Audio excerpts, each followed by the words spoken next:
은퇴 후 직장에서 받던 월급 명세서 대신 건강보험료 고지서를 처음 받아본 순간을 기억하십니까? 예상보다 높은 숫자에 가슴이 철렁 내려앉았던 경험, 많은 분들이 공감하실 겁니다. 특히 성실하게 모아온 자산이 오히려 노후의 발목을 잡는 건강보험료 폭탄이 될 수 있다는 막연한 두려움은 우리의 안정적인 미래 설계를 망설이게 만드는 가장 큰 걸림돌 중 하나입니다. 건보료가 무서워서 저축을 못하겠다. 이 말은 더 이상 일부의 이야기가 아닙니다. 하지만 그 두려움의 실체는 무엇일까요? 어둠 속에 무언가가 무서운 이유는 그것이 무엇인지 정확히 모르기 때문입니다. 오늘 우리는 건강보험료, 특히 금융소득과의 관계를 명확히 파헤쳐 막연한 공포를 지혜로운 대비로 바꾸는 시간을 갖고자 합니다. 오늘 이 이야기가 여러분의 미래 자산 계획에 중요한 등불이 되기를 바랍니다. 잠시 후 시작될 이야기에 앞서 구독과 좋아요를 통해 지혜를 나누는 여정에 동참해 주신다면 저희에겐 큰 힘이 됩니다. 여러분의 모든 걸음에 풍요로운 결실이 맺히기를 기원하며 지금부터 그 지혜의 문을 열겠습니다. 먼저 건강보험의 큰 그림을 이해해야 합니다. 건강보험 가입자는 크게 세 가지 유형으로 나뉩니다. 첫 번째는 직장 가입자입니다. 4대 보험이 적용되는 회사에 다니는 근로자나 직원을 고용한 사업주가 여기에 해당합니다. 월급, 즉 보수월액을 기준으로 보험료가 책정되기에 비교적 계산이 명확합니다. 두 번째는 지역 가입자입니다. 직장 가입자와 그들에게 부양받는 가족, 즉 피부양자를 제외한 모든 사람이 해당됩니다. 자영업자, 프리랜서, 그리고 은퇴 후 소득이 발생하는 분들이 대부분 여기에 속하죠. 지역 가입자는 소득뿐만 아니라 주택, 자동차 등 재산까지 점수화하여 보험료를 산정하기에 그 구조가 훨씬 복잡합니다. 그리고 마지막, 오늘 이야기의 핵심인 피부양자가 있습니다. 피부양자는 말 그대로 경제적 능력이 없어 직장 가입자인 가족에게 의지하여 부양받는 사람을 의미합니다. 피부양자로 등록되면 건강보험료를 한 푼도 내지 않습니다. 이것이 바로 많은 분들이 은퇴 후에도 피부양자 자격을 유지하고자 하는 이유입니다. 그렇다면 이토록 중요한 피부양자 자격은 어떤 기준으로 결정될까요? 조건은 크게 소득과 재산 두 가지로 나뉩니다. 먼저 소득 기준부터 살펴보겠습니다. 연간 합산소득이 2천만 원을 초과하면 피부양자 자격은 즉시 박탈됩니다. 여기서 말하는 합산소득에는 총 6가지가 포함됩니다. 사업소득, 금융소득, 공적연금소득, 근로소득, 그리고 기타 소득입니다. 여기서 반드시 기억해야 할 몇 가지 중요한 점이 있습니다. 첫째, 사업자 등록증을 내고 발생하는 사업소득은 단 1원이라도 발생하면 피부양자에서 탈락합니다. 물론 매출이 아닌 각종 경비를 제외한 순이익 기준입니다. 둘째, 오늘 우리가 집중할 금융소득입니다. 예금이자나 주식 배당금 등이 여기에 해당하는데요. 연간 1천만 원까지는 소득으로 계산되지 않습니다. 즉, 999만 원의 이자를 받아도 합산소득에는 0원으로 잡힙니다. 하지만 단 1원이라도 초과하여 1,001만 원이 되는 순간 그 1,001만 원 전체가 합산소득에 포함됩니다. 이것이 바로 금융소득 관리의 핵심입니다. 셋째, 연금소득입니다. 많은 분들이 오해하시는데 개인연금이나 퇴직연금은 건보료 산정소득에서 제외됩니다. 여기서 말하는 연금소득은 오직 국민연금, 공무원연금과 같은 공적연금만을 의미하며 받는 금액의 100%가 소득으로 잡힙니다.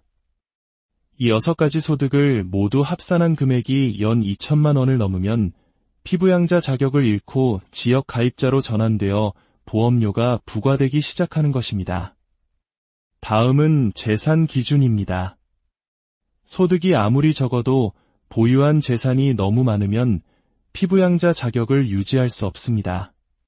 기준이 되는 것은 과세표준 금액입니다. 과세표준은 실제 시세와는 조금 다른 개념으로 정부가 세금을 매기기 위해 정한 공식적인 자산 가치입니다.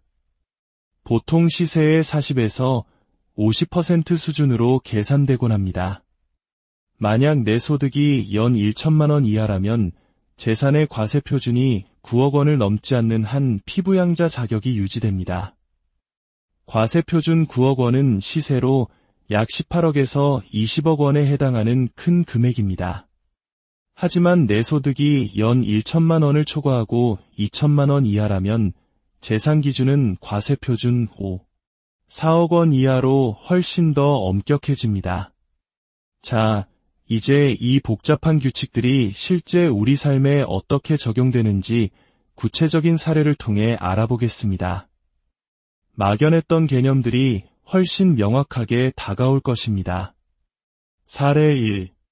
54세 지역 가입자 A씨. A씨는 다른 금융소득이 이미 많아 연간 금융소득이 1천만 원을 초과한 상태입니다. 그가 1억 원을 연 4% 예금에 추가로 가입한다면 어떻게 될까요? 이자 400만 원이 발생하고 이 금액은 그대로 건보료 부과 대상 소득이 됩니다. 약 8%의 보험료율을 적용하면 연간 32만 원, 월 2만 6천 원의 건보료가 추가됩니다. 400만 원의 이자를 얻기 위해 32만 원의 비용을 내는 셈이죠. 이 경우 건보료가 아까와 400만 원의 이자를 포기하는 것은 현명하지 않은 선택입니다. 사례 2. 48세 주부 B씨. B씨는 현금 5억 3천만 원을 연 4% 예금에 넣으려 합니다. 만약 전액을 예금하면 이자는 2,120만 원이 발생합니다.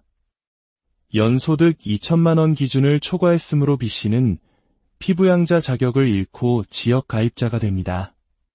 이때 발생하는 월 건보료는 약 14만 1천 원, 연간 169만 원에 달합니다. 이자를 포함한 최종 수익은 1,951만 원이 됩니다. 반면 피부양자 자격을 유지하기 위해이자 소득을 2천만 원에 맞춰 5억 원만 예금한다면 어떨까요? 이자 2천만 원을 그대로 얻고 건보료는 0원입니다. 3천만 원을 굴리지 못하는 아쉬움은 있지만 최종적으로는 피부양자를 유지하는 것이 50만 원가량 더 이득인 상황입니다. 사례 3. 48세 주부 C씨. C씨의 상황은 B씨와 비슷하지만 C가 10억 원의 아파트를 소유하고 있다는 점이 다릅니다. 이 아파트 한 채가 모든 계산을 바꿉니다. 만약 C씨가 5억 3천만 원 전액을 예금하여 피부양자에서 탈락하면 이자 소득에 대한 건보료뿐만 아니라 10억 원 아파트에 대한 재산 건보료까지 부과됩니다. 소득 건보료 월 14만 1천 원에 재산 건보료 월 14만 7천 원이 더해져 총월 28만 8천 원, 연간 345만 원의 건보료를 내야 합니다. 최종 수익은 1,775만 원으로 줄어듭니다. 이 경우에도 역시 3천만 원에 대한 수익을 포기하고 5억 원만 예금하여 이자 2천만 원을 얻고 피부양자를 유지하는 것이 압도적으로 유리합니다. 하지만 모든 상황에서 피부양자를 유지하는 것이 정답은 아닙니다. 마지막 사례를 보시죠. 사례 4. 67세 D씨. D씨는 기본적으로 국민연금을 통해 연간 1,200만 원의 소득이 있습니다. 여기에 현금 6억 원을 연 4% 예금에 넣으려 합니다. 피부양자를 유지하려면 금융소득을 1천만 원 이하로 맞춰야 합니다. 국민연금 1,200만 원과 합쳐 2천만 원을 넘지 않게 하기 위함이죠. 그러려면 6억 원 중 2억 5천만 원만 예금하고 나머지 3억 5천만 원은 그냥 현금으로 묵혀둬야 합니다. 이때 얻는 이자 수익은 1천만 원입니다. 만약 피부양자 탈락을 감수하고 6억 원 전액을 예금한다면 어떻게 될까요? 연 이자는 2,400만 원, 국민연금 소득 1,200만 원, 아파트 재산을 모두 합산하여 계산된 월 건보료는 약 35만 원, 연간 420만 원입니다. 건보료를 제외한 최종 수익은 1,980만 원에 달합니다. 비교해 볼까요? 피부양자를 유지하기 위해 3억 5천만 원을 포기하고 얻는 수익은 1천만 원. 건보료를 내더라도 전액을 투자해 얻는 수익은 1,980만 원. 이 경우에는 과감히 피부양자 자격을 포기하고 적극적으로 자산을 운용하는 것이 약 2배 가까이 이득입니다.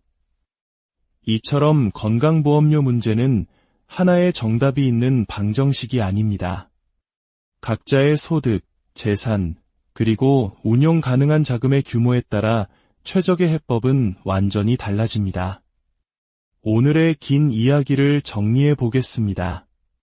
첫째, 이미 지역가입자라면 건보료 걱정 없이 적극적으로 저축하고 투자하는 것이 대부분 이득입니다.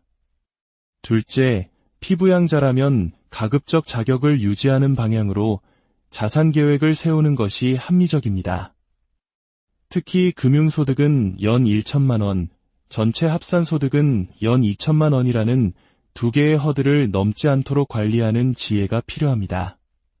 셋째, 하지만 운용할 자산 규모가 매우 크다면 사례사처럼 건보료를 내는 비용보다 투자를 통해 얻는 이익이 훨씬 클 수 있습니다.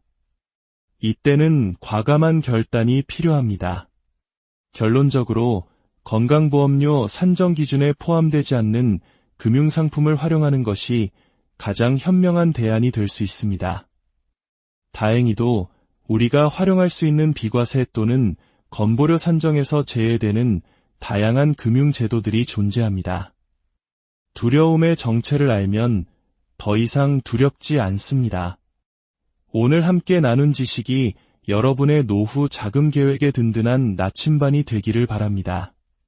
숫자에 대한 막연한 공포에서 벗어나 정확한 지식을 바탕으로 현명한 선택을 내리는 여러분의 지혜로운 내일을